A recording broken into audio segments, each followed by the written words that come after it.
अब देखते हैं न्यूटन का सेकेंड लॉ, दूसरा नियम। ठीक, गति का दूसरा समीकरण स्थिति और समय के बीच संबंध बताता है। गति का दूसरा समीकरण क्या होता है? -a बराबर ut प्लस 1/2 at का स्क्वायर, ये होता है। जहाँ s क्या होता है? तय की गई दूरी। जहाँ क्या s क्या होता है? तय की गई दूरी। और u क्या होता है? प्रारंभिक वेग। u क्या होता है? प्रारंभिक वेग। और a क्या होता है? त्वरण। a क्या होता है? त्वरण। और t क्या बोलेंगे? t समय बोलेंगे।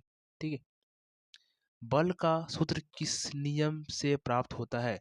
न्यूटन के गति दूसरे नियम से। किसी वस्तु के संवेग में परिवर्तन की दर बल की दिशा में लगाए गए असंतुलित बल के समानुपाती होती है। तो गति का दूसरा नियम।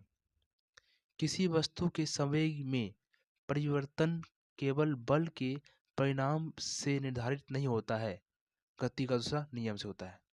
क्रिकेट में जब कोई क्षेत्र रक्षक तेज गति से आती गेंद को पकड़ता है तो वह अपने हाथ पीछे खींच लेता है और गेंद पकड़ लेता है। तो क्यों? ये भी है एक गति का दूसरा नियम का उदाहरण है।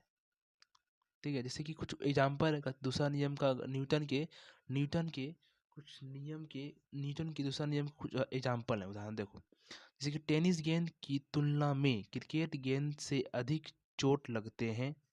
ठीक है, चोट लगते हैं। गद्दे की तुलना में फर्श पर चोट लगने का खतरा अधिक होता है, ये भी दूसरा नियम है।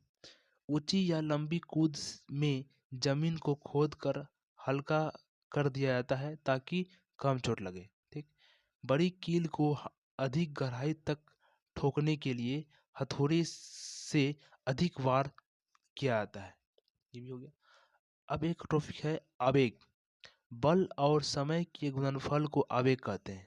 ठीक है, जहाँ आवेग क्या होता है? जी बल, एफ फोर्स और टाइम समय।